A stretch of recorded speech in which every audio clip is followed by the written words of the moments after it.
Anya Dashevsky of Growing Minds, LLC. In this third and final video on cognitive testing, we will talk about how to help your child prepare for testing. We will also help you understand a written report.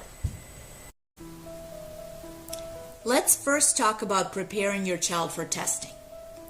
Parents often ask me, what should I tell my child about the testing process? Should I do anything to prepare my child? To prepare your child for testing, it's important to minimize their anxiety if they have any. For younger children, it is fine to tell them that they will be playing games and solving puzzles, because that is really what the process often feels like to them. For older children, you can say that they will be playing educational games or brain games, and that the results will help explain how they learn best. It is important to set the expectation that they will not know the answer to every question and will not be able to complete every task, and that's okay. I generally don't recommend for parents to spend money on any test preparation materials. Children can get plenty of intellectual stimulation through everyday interactions with adults and peers, and through play. How can you give your child a boost?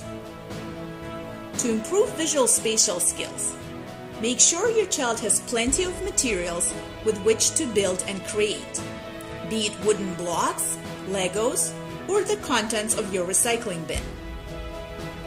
To help with verbal comprehension, read to your child, have them listen to audiobooks, and make sure they have plenty of good books to read. When you talk to your child, don't dumb down your language.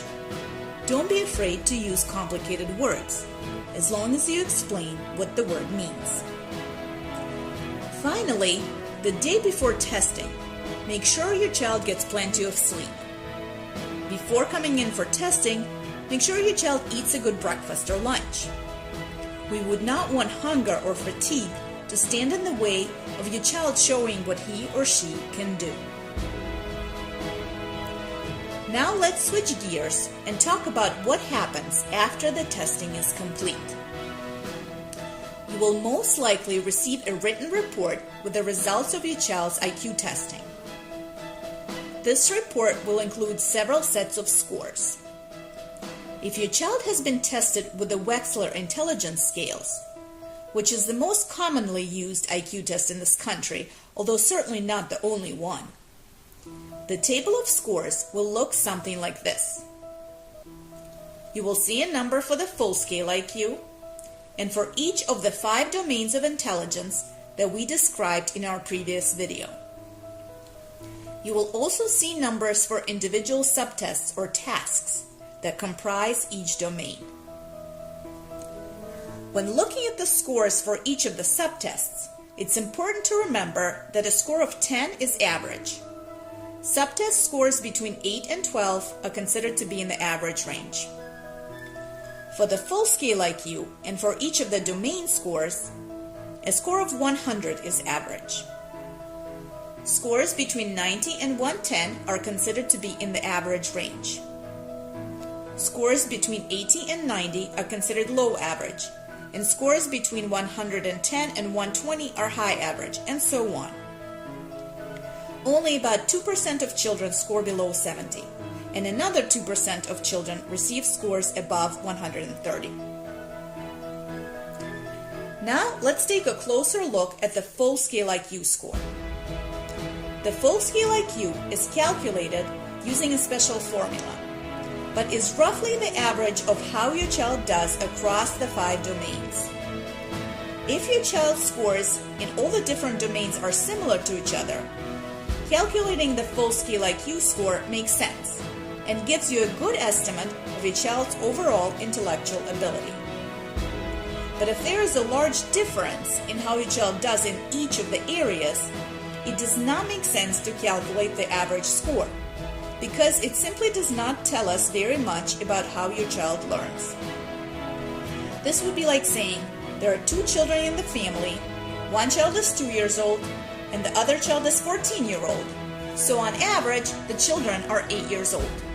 This simply doesn't give us meaningful information about that particular family.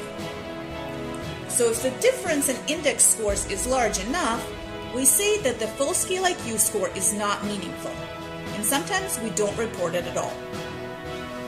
In this case, looking at how your child does in each of the 5 different areas can give us a lot of information about how he or she learns best.